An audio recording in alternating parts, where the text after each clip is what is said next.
오늘 8절부터 읽었는데 사실 내용이 1절부터 좀 살펴봐야 될 내용이라서 1절부터 보도록 하겠습니다. 22장 1절을 볼까요? 예수께서 다시 비유로 대답했다. 여기 다시라는 말은 우리 지난주 설교를 통해서 나누었던 것처럼 21장에 두 비유가 있었어요. 기억나십니까? 하나는 한 집에 큰아들 작은아들의 이야기였어요. 얘 밭에 가서 일 좀 해라. 큰아들은 얘 갈게요. 그리고 갔어요, 안 갔어요? 안 갔어요. 근데 둘째 아들은 얘 밭에 가서 일 좀 해라. 싫어요. 나중에 자기 태도를 깨닫고 뉘우치고 밭에 가서 일을 했다. 이렇게 짤막한 비유였습니다. 거기에 등장하는 큰아들은 대답만 하고 실제 갈 마음도 없었고 갈 능력도 없었고 갈 의지도 없었던 종교 지도자들을 고발하는 내용이었어요. 근데 두 번째 비유가 뭐냐면 포도원 주인의 비유였어요. 포도원을 잘 가꾸고 만들었죠. 타국에 갈 일이 있어서 소장농들을 고용해서 포도밭을 맡겼습니다. 열매 거둘 때가 되어서 종들을 보냈더니 그냥 내쫓았어요. 다른 더 많은 종들을 보냈는데 역시 때리고 쫓고 죽이고 하는 끔찍한 일들이 벌어진 거예요. 이때 포도원 주인이 비상한 결단을 하죠. 설마 아들이야 그러려고 그래서 아들을 보냅니다. 아들을 내쫓는 차원을 넘어서 이런 음모를 서로가 갖게 됩니다. 어차피 저 아들이 포도원을 상속받을 텐데 저 사람만 제거하면 이 포도원은 우리 것이 될 수도 있겠다 싶어서 아들을 죽여요. 이것은 그리스도를 죽이는 유대인들을 고발하는 완악함을 드러내는 비유였습니다. 이제 이어서 오늘 이야기는 그 결정판이에요. 그 비유가 조금 더 심화되고 이제 종말을 향해서 어떤 일들이 결과로 벌어질 건가를 담아낸 이야기가 오늘 세 번째 비유입니다. 그래서 세 번째 비유는 1절이 다시 비유로 대답했다고 시작이 되죠. 자, 그러면 오늘 비유는 어떤 내용을 담고 있나 보니까 2절에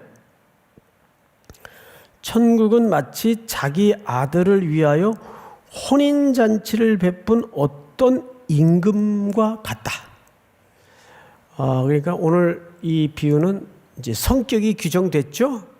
혼인잔치 비유예요. 근데 이 혼인잔치는 누구를 위한 혼인잔치인가 하면 왕의 아들. 이 왕의 아들은 장차 이 왕국 바실레이아를 상속받을 아들이기도 합니다. 그러니까 왕과 동등한 존재죠. 그 왕의 아들을 위한 혼인잔치예요. 그러니까 이것은 사실상 국가적 행사가 됩니다. 자, 그래서 3절을 보시면 3절은 여러분들이 한번 같이 읽어볼까요? 3절 다 같이 시작. 그 종들을 보내어 그 청한 사람들을 혼인잔치에 오라 하였더니 오기를 싫어하거늘. 여러분 3절을 잘 보시면 좀 이상한 문장이 하나 눈에 띄죠. 뭐냐 하면 그 종들을 보내어 청한 사람들을 혼인잔치에 오라 했다고 돼 있어요. 그러면 이 청함이 첫 번째 청함입니까? 두 번째 청함입니까? 이 문장을 잘 보시면 두 번째 청함이에요. 왜? 처음 초청을 위해서 사람을 보낸 게 아니고 청함을 어떤 자? 청한 사람들을 혼인잔치에 오라 하였더니 그러니까 대상이 청한 사람들이 이미 그러니까 1차적으로 초청이 있었어요, 없었어요? 있었어요. 그리고 지금 이 청함은 그 1차적으로 초청한 사람들에게 다시 보낸 겁니다. 자, 왜 문장이 이렇게 돼 있을까는 여러분들이 고대 히브리인들의 이 초대 관습을 좀 이해해야 됩니다. 히브리인들은 2번 초청을 합니다. 첫 번째 초청은 이제 이런 이제 국가적인 또는 개인사의 중대한 잔치가 계획이 되면 일단 리스트를 쭉 작성을 해요. 우리도 그렇잖아요. 특별히 뭐 50명 이상은 안 된다. 이런 시기에는 우리도 다 초대할 수 없으니까 가까운 몇 사람만 리스트업을 했잖아요. 그렇듯이 이제 리스트업을 해요. 그래서 너희들 요 사람들에게 가서 이 잔치에 동의를 해서 올 수가 있는지 없는지 그 여부만 좀 알아가지고 와라. 해서 먼저 가서 종들이 초대에 응하는 여부를 확인한 거예요. 그리고 이제 날짜와 장소, 시간, 그리고 규모가 정해지면 이제 마지막 초대 형식으로 사람을 보냅니다. 자, 몇 날, 며칠, 몇 시에 어느 장소에서 이 정도의 규모로 아주 중요한 그 앞서 동의하셨던 잔치가 이제 확정되었습니다. 오십시오. 그러니까 2번을 보내게 됩니다. 그래서 여기 청한 사람들을 혼인잔치에 오라 하였더니 이렇게 이중적으로 소개가 되는 거죠. 자, 그런데 뜻밖의 반응이 나타난 거예요. 안 가겠습니다. 이렇게 된 거죠. 여러분, 이게 얼마나 말이 안 되는 지금 반응인가 하면 누구 잔치입니까? 왕의 잔치예요. 그것도 성격이 왕의 아들의 결혼 예식에 혼인 잔치에 초대에 응하겠다고 본인들이 동의를 했어요, 안 했어요? 본인들의 동의가 있었던 잔치예요. 예, 가겠습니다. 그래놓고는 안 갔어요. 마치 누구하고 똑같아요. 그 첫 번째 비유에 나왔던 큰아들하고 똑같아요. 예, 밭에 가서 일 좀 해라. 예, 아버지 갈게요. 그리고 안 갔어요. 근데 그 자들이 누구를 지칭한 표현이었죠? 여러분 21장 45절을 보세요. 45절에 보시면 우리 한번 같이 읽어볼까요? 시작. 대제사장들과 바리새인들이 예수의 배우를 듣고 자기들을 가르쳐 말씀하신 줄 알고. 네, 이것은 종교 기득권자들, 말씀을 전문적으로 알고 있다는 사람들, 그 사람들을 비유해서 말씀하신 거예요. 본인들도 그걸 알았어요.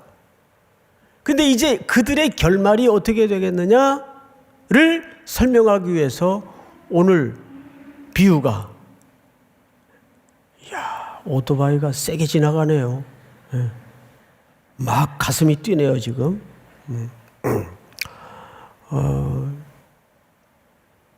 저 오토바이 소리 때문에 지금 말을 하다가 잊어먹었어요. 그러니까 히브리인들은 초대를 몇 번 한다? 2번 한다. 2번 한다. 근데 안 가겠다고 거절을 합니다. 이건 정말 말이 안 되는 반응이에요.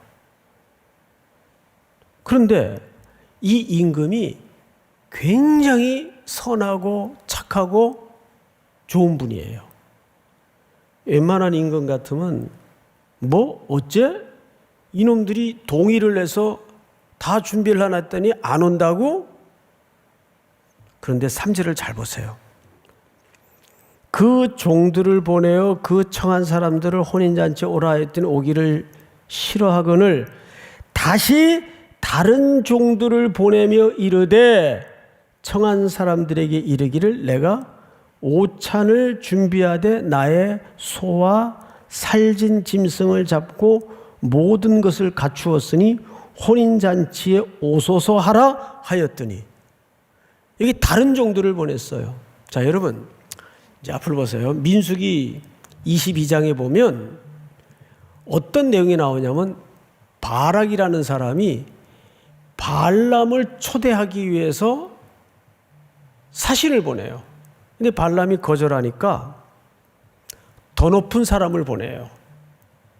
이게 히브리인들의 초대의 관습이고 문화입니다.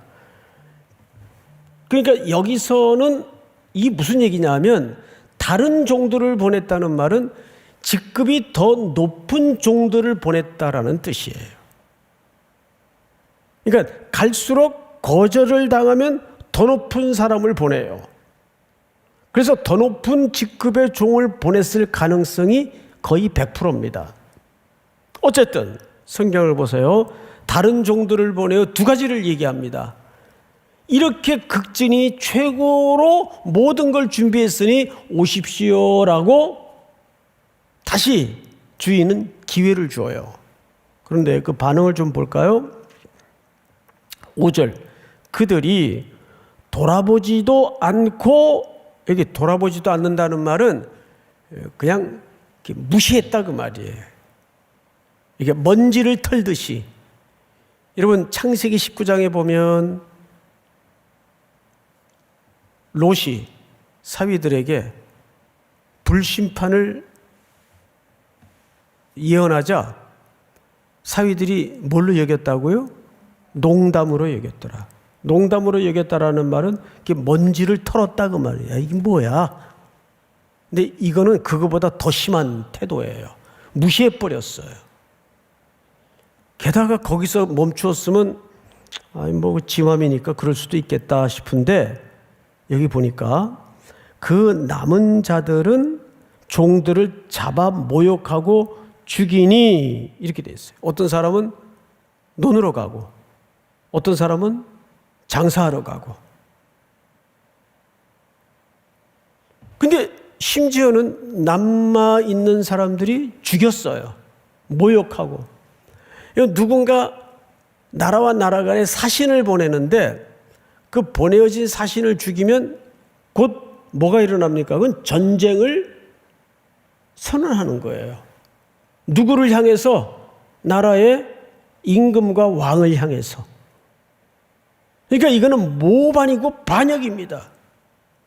우리 사극 보다 보면 모반이 일어날 때 부하 하나가 뭐라고 소리치죠?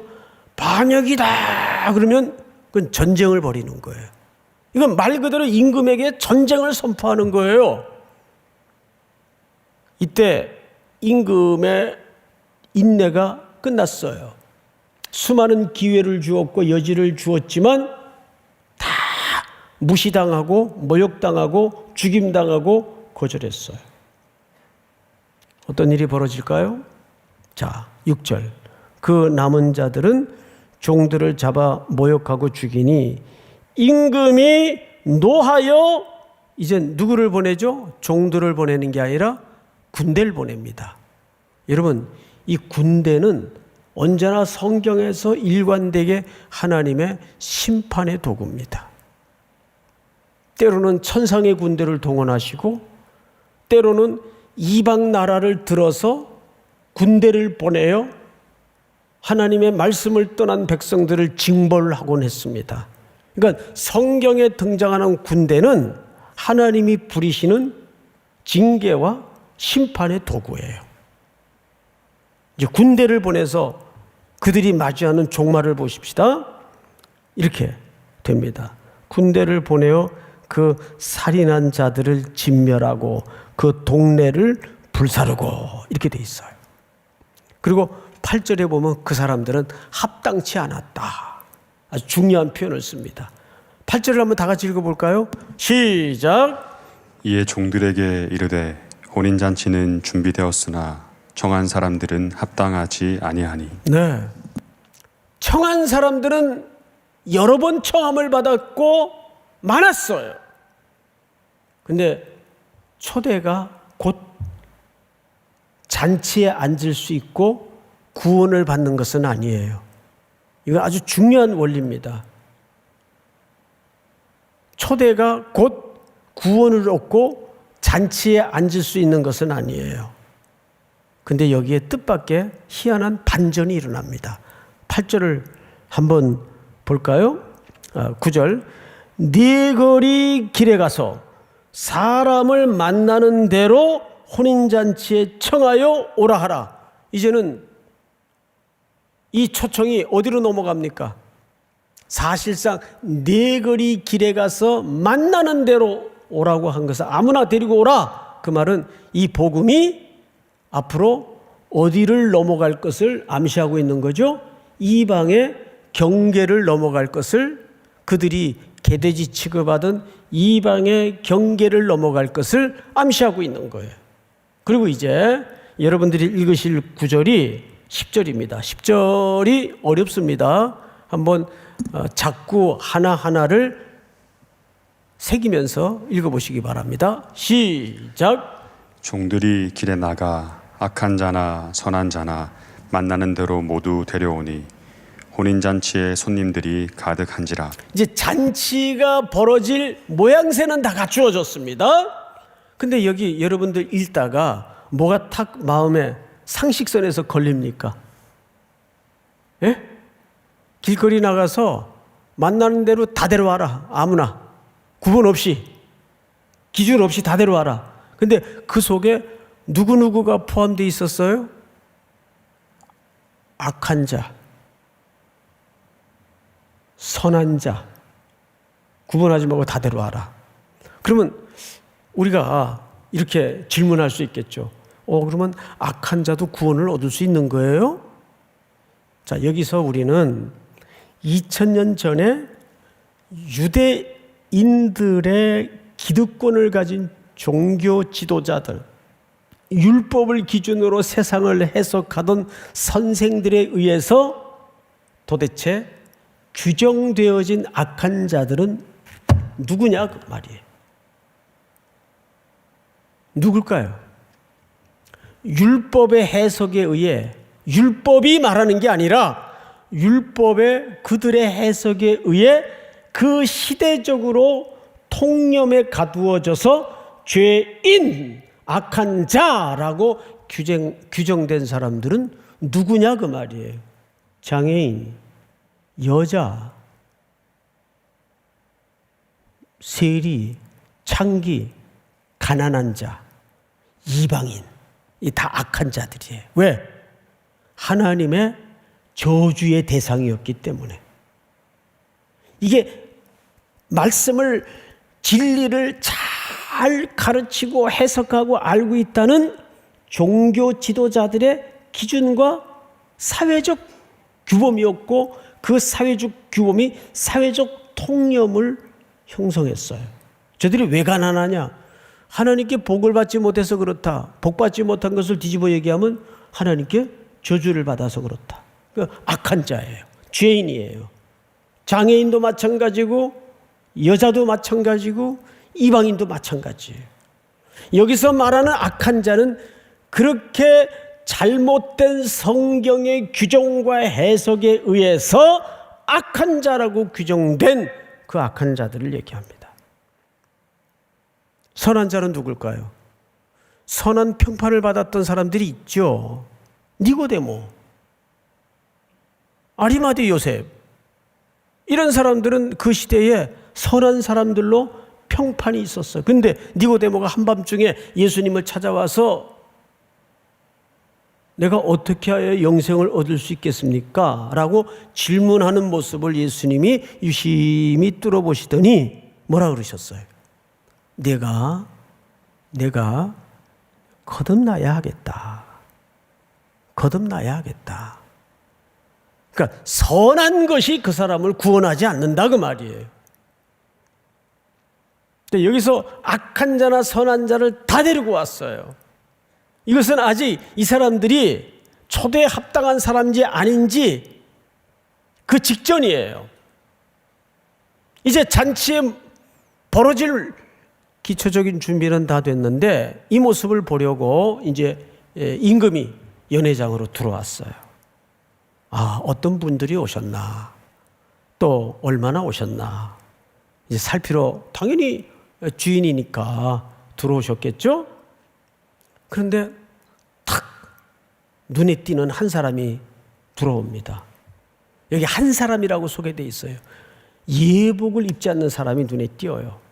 이 한 사람은 그 사람을 대표로 어떤 종류의 사람을 지금 이 비유 속에 설명하고자 하는 단수로 쓰여져 있어요. 어떤 한 사람이 딱 눈에 띄는데 눈에 띄는 걸로 봐서 다른 사람들은 다 예복을 갖추었어요. 그 사람만 예복을 입지 않았어요. 그래서 묻죠. 친구요.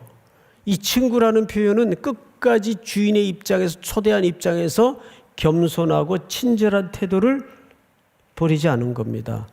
어찌하여 그대는 예복을 입지 못했습니까? 라고 질문을 해요.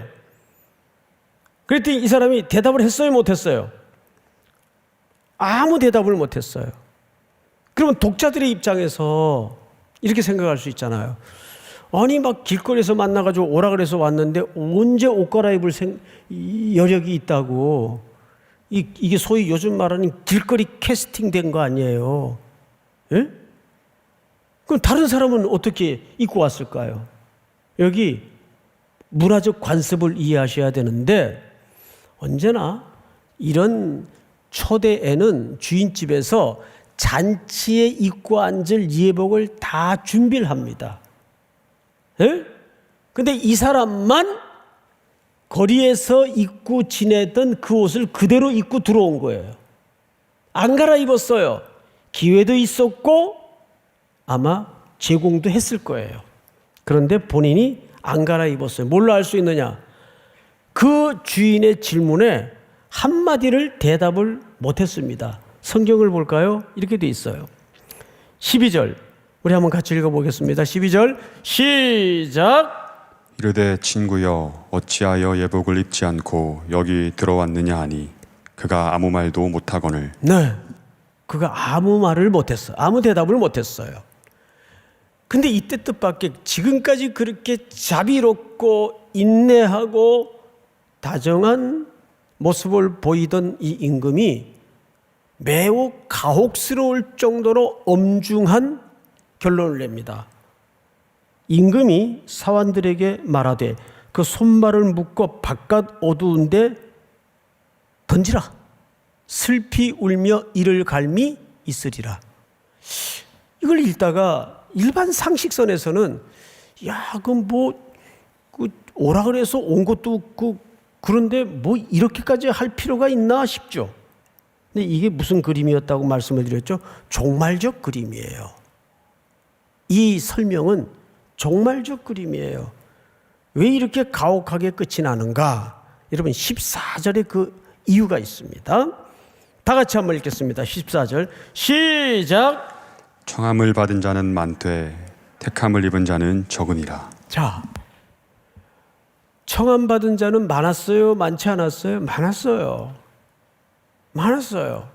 먼저 초대된 자도 있었고 초대되었지만 거절한 사람도 있었고 다시 종들을 보내 기회를 줬지만 그 초대에 응하지 않은 정도가 아니라 보낸 종들을 때리고 욕하고 죽인 초대되었던 자들이 있었어요. 다시 설명합니다. 초대가 곧 구원은 아니에요. 그리고 이제는 어떤 자들이 초대되었나요? 길거리에 나가서 선한 자, 악한 자, 막론하고 구분 없이 다 초대했어요. 다 들어왔는데 여기 또 예복을 입지 않고 들어와 흉내를 내고 있는 사람들이 있었어요. 그러면 청함을 받은 사람은 많은데 택함을 입은 사람은 적다는 말과 두 번째는 도대체 여기에 예복이 무엇이며 그게 왜 이 정도의 결론이 날 정도로 중요한 문제일까를 성경 구절을 들어가면서 우리가 결론에 도착을 해보도록 하겠습니다. 우리 갈라디아서 3장을 다 같이 읽읍시다. 자막을 보세요. 자, 여러분들이 한번 같이 읽읍시다. 시작. 누구든지 그리스도와 합하기 위하여 세례를 받은 자는 그리스도로 옷을 입었느니라. 자, 여러분 이 본문을 잘 보세요. 누구든지 그리스도와 합하기 위하여 뭘 받은 자? 세례를 받은 자. 세례라는 것은 그런 뜻이나 물속에 잠그는 거죠. 그러니까 그리스도와 함께 어떻게 되었다는 얘기입니까? 죽었다는 얘기예요. 그리고 예수 그리스도께서 사흘 만에 부활의 첫 열매로 새 생명을 우리에게 약속하셨어요. 우리는 그 약속 안에 지금 새로운 생명을 부여받은 자예요. 믿습니까? 그러니까 이 말은 무슨 뜻인가 하면 예수 그리스도의 십자가의 죽음을 통과한 자들이라는 얘기예요. 새 생명을 얻은 자들이라는 말이, 세례를 받은 자는 누구로 옷 입었느니라. 그렇죠. 그리스도로 옷 입었느니라. 그리스도의 옷을 입은 게 아니에요. 더 직설적이고 직접적인 표현이 그리스도로 옷 입었어요. 우리가 지금 누구의 옷을 입은 게 아니라 그리스도를 입고 있는 거예요. 그러니까 갈라디아서 2장 20절에는 뭐라고 약속을 했죠? 내가 너희 안에, 그리스도가 내 안에, 이제는 내가 사는 것이 아니요 그리스도께서 사시는 것이라. 왜? 우리는 그리스도의 옷을 입은 게 아니라 그리스도를 입었어요. 여기 입었다라는 의복의 표현이 등장을 합니다. 그러면 도대체 한 걸음 더 들어가서, 어렵지 않죠? 한 걸음 더 들어가서 도대체 그리스도를 옷 입었다는 게 무슨 뜻일까를 골로새서가 이렇게 설명을 합니다. 그러므로 땅에 있는 지체를 죽이라. 곧 음란, 부정, 사욕, 악한 정욕, 탐심, 이것들로 말미암아 하나님의 진노가 임했다. 이게 우리가 그리스도를 알지 못할 때 우리 삶의 기초였고 원리였고 질서였어요. 이래야 세상은 이길 수 있고 싸울 수 있고 버틸 수 있고 살아갈 수 있어요. 이것이 우리가 입고 있던 옷의 스타일이고 패턴이었습니다. 여러분, 사람이 이렇게 탁 옷 입은 거 보면 그 사람이 어떤 사람인가 대충 그 성격과 스타일을 알 수 있잖아요. 의복은 굉장히 중요합니다.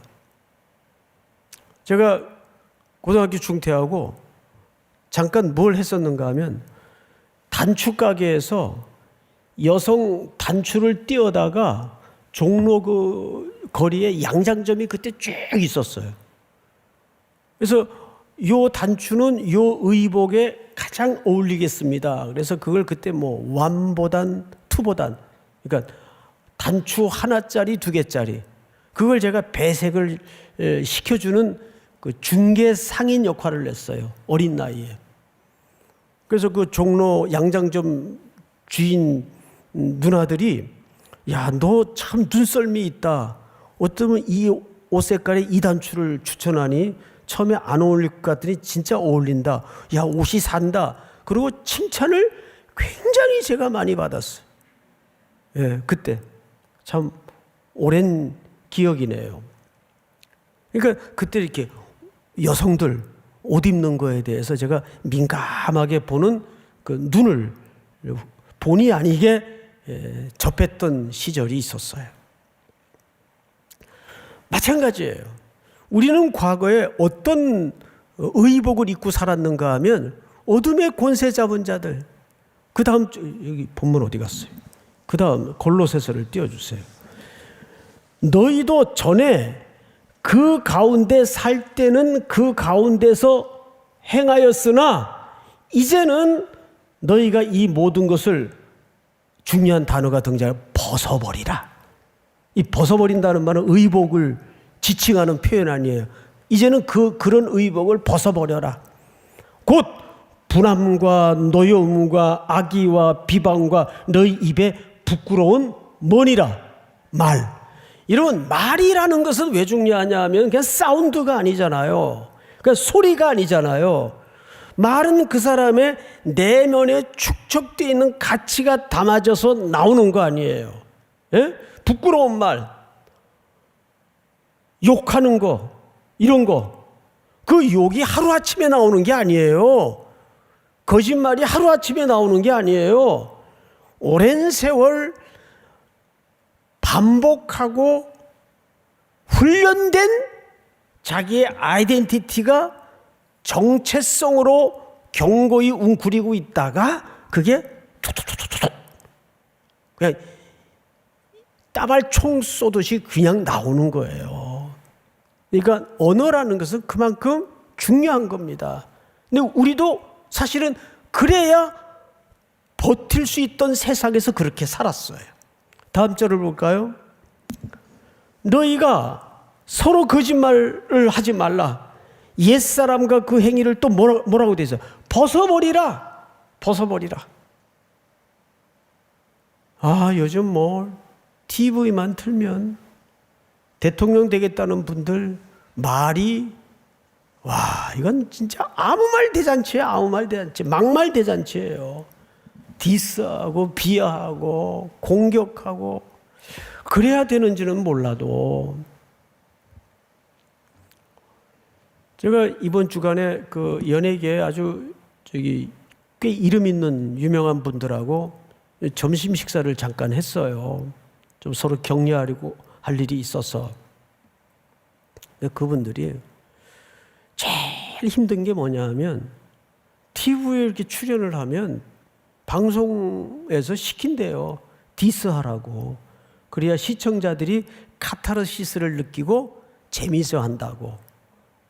근데 도저히 하나님의 영을 가진 자기들이 그런 기분도 안 들고 그런 마음이 나오질 않는다는 거예요. 그러면 PD들이 뭐라 그러냐면 그렇게 하니까 재미가 없다고. 왜 옛날에는 되게 디스 잘하고 웃겼는데 왜 그러냐고. 막 야단을 친대요. 자, 근데 그분들은 그게 자기들의 뭡니까? 생계잖아요. 그런데 내가 먹고 살겠다고 마음에도 없는 디스를 하고 남을 괜히 흠잡고 공격하기가 정말 마음에 조금 더 일어나지 않는다는 거예요. 그래서 또 프로그램에서 하차하고 또 심지어는 하나님은 악하고 더러운 것을 흉내도 내지 말라 그랬는데 크리스찬인 줄 뻔히 알면서 무당욕을 하라 그래요. 예? 점보는 욕을 하라 그래요. 그거 하겠어요? 이건 연기니까. 연기래도 그거 하겠어요? 이건 너무 그런 게 힘들고 괴롭다는 거예요. 특별히 20대 초중반의 어린 연예인들은 거기서 신앙에 큰 혼란을 겪고 어려움을 겪는 거예요. 그분들이 또 우리 사회에 지금 끼치는 선이든 악이든 영향력이 얼마나 큽니까? 그러니까 그 고충을 들으면서 그래도 이 가운데서 올곧게 저렇게 버티고 있는 분들이 존경스럽기도 하고 정말 기도해 줘야 되겠다라는 생각이 저절로 드는 거죠. 여기 보시면 너희가 서로 거짓말을 하지 말라. 옛사람과 그 행위를 벗어버리고 그다음에 또 나오죠. 뭘 입으라? 새 사람을 입으라. 그리스도를 입으라는 말에 이는 자기를 창조하신 이에 무엇을 따라? 그러니까 예수 그리스도께서 우리를 대신해 죽으시고 우리로 하여금 그리스도의 옷을 그러니까 그리스도로 옷 입게 한 것은 그 목적이 어디에 있는가 하면 우리 안에는 이미 타락으로 하나님의 형상이 다 뭉그러지고 다 이질어졌어요. 그래서 그것을 복원해내고 그것을 회복하는 것이 오늘 그리스도로 옷 입게 하는 중요한 이유입니다. 여러분, 이 이야기를 마지막 밤모섬에 유배되었던 요한이 어떻게 결말하는가를 끝으로 한번 들어가 보십시다. 계시록 19장. 이 대목은 요한이 종말적 그림을 미리 보고 후세의 종말을 살아가는 오늘 우리들에게 용기와 위로와 확신을 주기 위해서 기록한 하나님의 계시의 말씀이에요. 또 내가 들으니 허다한 물이 음성과도 같고 많은 물소리와도 같고 큰 우레소리와도 같은 소리로 이르되 할렐루야 우리 주 우리 하나님 곧 전능하시니가 통치하시도다. 이제 혼인잔치에 관한 그 위대한 팡파르를 여는 겁니다. 다음 절 다 같이 시작. 우리가 즐거워하고 크게 기뻐하며 그에게 영광을 돌리세. 어린 양의 혼인 기약이 이르렀고 그의 아내가 자신을 준비하였으므로. 여기 보시면 어린 양이 무슨 기약입니까? 혼인 기약이 이제 다가와요. 여러분들이 이 땅에서 뭐 결혼을 했으면 좋겠지만 또 안 해도 우리에게는 마지막 날에 결혼 날짜가 있어요. 믿습니까?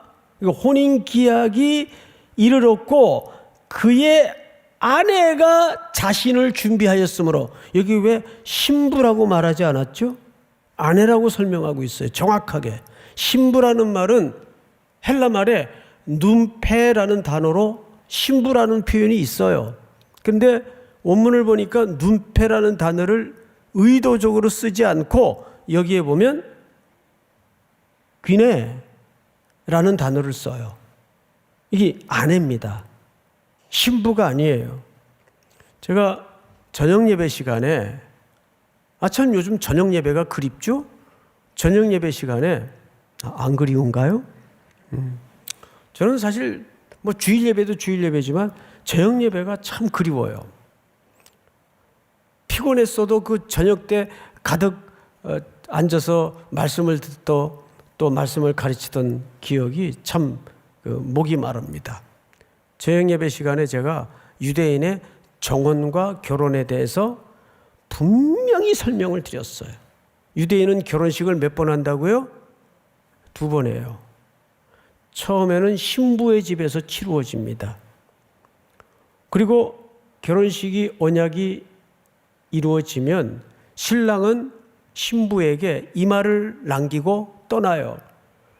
1년 후 어느 날 그대가 알지 못하는 시간에 내가 반드시 당신을 데리러 꼭 돌아오겠습니다.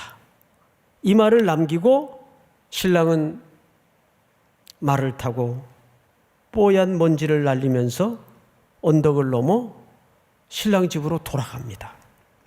이 기간이 대략 1년 동안 별거가 이루어져요. 마리아와 요셉이 이 기간 동안이었는데 이 기간은 죽음이 걸린 문제가 아닌 한 만날 수도 없고 더더군다나 육체적인 관계를 맺을 수가 없어요. 합방이 안 돼요. 그리고 돌아간 신랑은 아버지의 감독 아래 자기 집에서 뭘 합니까? 신부를 데려다가 영원히 살 집을 지어요. 이 집 짓는 기간이 대략 1년쯤 걸립니다. 근데 이 공사는 언제 끝나느냐? 신랑이 막 열심히 공사하다가 이 정도면 됐다는데 저기 신부 데려와야 되겠다. 그리고 자기가 마음대로 결정할 수가 없어요. 아버지가 감독을 하다가 어느 날 갑자기 부르죠. 나 좀 보자. 아버님. 그 정도면 됐다. 이 결정은 아버지만이 하십니다. 그래서 성경에 보면 때와 기한은 너희의 알 바 아니요 아버지만이 아시느니라.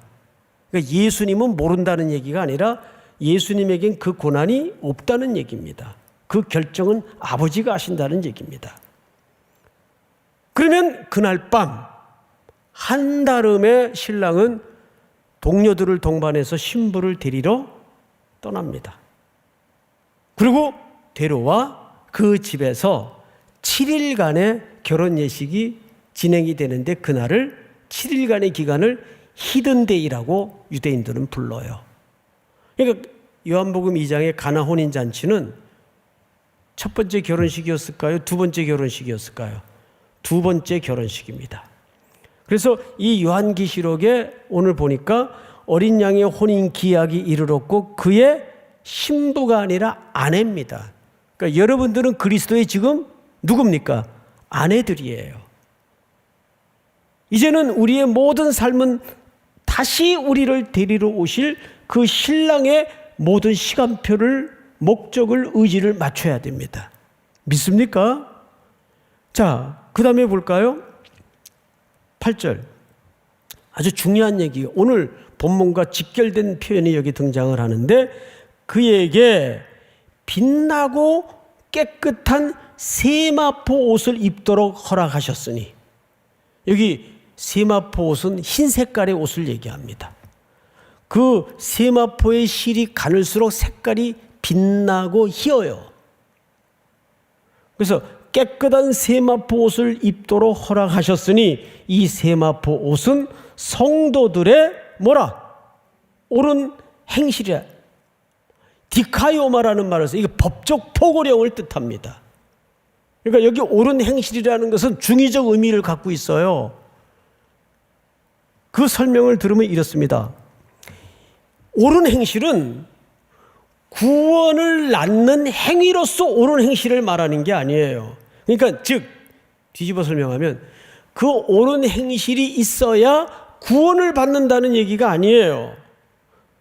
구원을 낳는 행위가 아니라 구원이 낳는 행위를 얘기해요. 지금 몇 사람이 못 알아들었어요. 다시요. 저는 이제 집에 갈 일밖에 없어요. 그래서 저는 오부 예배를 너무 좋아해요. 마음 편하게 여유롭게 설교를 할 수가 있어서. 다시요. 구원을 낳는 행위가 아니라, 그러니까 어떤 옳은 행실이 있어야 구원을 얻는다는 그 말이 아니라 구원이 낳는 행위예요. 그러니까 구원 얻은 사람은 이 옳은 행실을 살아낼 수밖에 없다는 뜻을 설명하는 거예요. 그것을 D.A. 카슬이라는 분이 그런 얘기를 해요. 구원을 낳는 행위가 아니라 구원이 낳는 행위다. 이 옳은 행실에 대해서. 그러니까 이 옳은 행실은 곧 뭐죠? 그리스도의 피의 공로로 우리에게 법적인 신분이 입혀지는 걸 얘기합니다. 그러면 그리스도의 피로 법적인 신분이 그리스도의 옷을 입게 되었다면 이제 우리에게는 저절로 무엇이 살아내줘야 될까요? 순종이 되어야 될까요? 예, 우리에게는 이제는 빛의 자녀로서. 그래서 마태복음 5장 16절에 보면 너희 착한 행실을 통해서 하나님께 영광을 돌리라. 왜? 세상 사람들은 우리를 보고 예수에게로 다가가지 성경을 먼저 읽고 예수를 만나는 경우는 극히 드물어요. 야, 저 사람 믿는 하나님이라면 내가 정말 믿을만 하겠다. 그러니까 우리가 걸어다니는 뭐가 돼야 돼요? 작은 예수? 걸어다니는 바이블이 돼야 돼요. 저 오늘 3일 뉴스를 통해서 여러분, 우리 교회가 미시오 신학 연구소 설립을 지난 당회에서 결정을 했어요. 근데 이것은 새로운 기관을 만드는 게 아니라 그동안 우리 교회 주로 목회자들만 대상으로 진행해 왔던 오르도 토메오라는 아카데미가 있었어요. 근데 이 오르도 토메오가 일반인들이나 우리 장로님들이 발음을 한번 하려면 혀가 꼬여가지고 오르도 뭐라 그랬냐? 자꾸 물어요. 이 발음이 잘 안 되니까. 표현이 어렵기도 하고. 그래서 이참에 지난번 10월 10일 날 주일 설교를 통해서 미셔널 그 신학교 방문의 충격을 우리 성도들에게 한번 같이 공유했던 적이 있어요. 그 전원적인 아름다운 환경을 스스로 내려놓고 출퇴근 시간도 1시간씩 더 걸리는 그 슬럼가로 학교가 100년 된 공장 건물에 6층을 임대해서 그 강의실 아래서 내려다보면 노숙자들이 먹을 걸 달라고 손 내미는 그 풍경 한복판에서 공허한 신학이 아니라, 공허한 가르침이 아니라 그 도서관 입구에 걸려있던 문구 잊을 수가 없어요. Following Jesus into the world. 세상 속으로 걸어 들어가신 예수님을 따르는 제자. 우리의 신학이, 또 우리의 설교가, 우리의 말씀의 배움과 가르침이 개토화되는 우리끼리만의 리그가 이제 더 이상 되어서는 안 돼요. 이젠 산 아래로 내려가야 돼요. 산 위의 동네에 머물러서는 안 됩니다. 이제 오늘 오후에 1시에 저 D관 1층에 새로 재오픈한 로로 카페 개업 예배가 있었어요. 정말 한 과정 한 과정을 볼 때마다 미라클, 기적이라는 단어밖에는 표현이 안 돼요. 하나님께서 어떻게 그 과거 몇 달 전까지만 해도 길거리에서 절망에 살아가던 그 노숙인들에게 바리스타가 웬 말이에요? 예? 저도 처음에 그 바리스타 교육을 한다길래 제가 속으로 그랬네요. 그 사람들이 내린 커피를 누가 먹겠냐. 그런데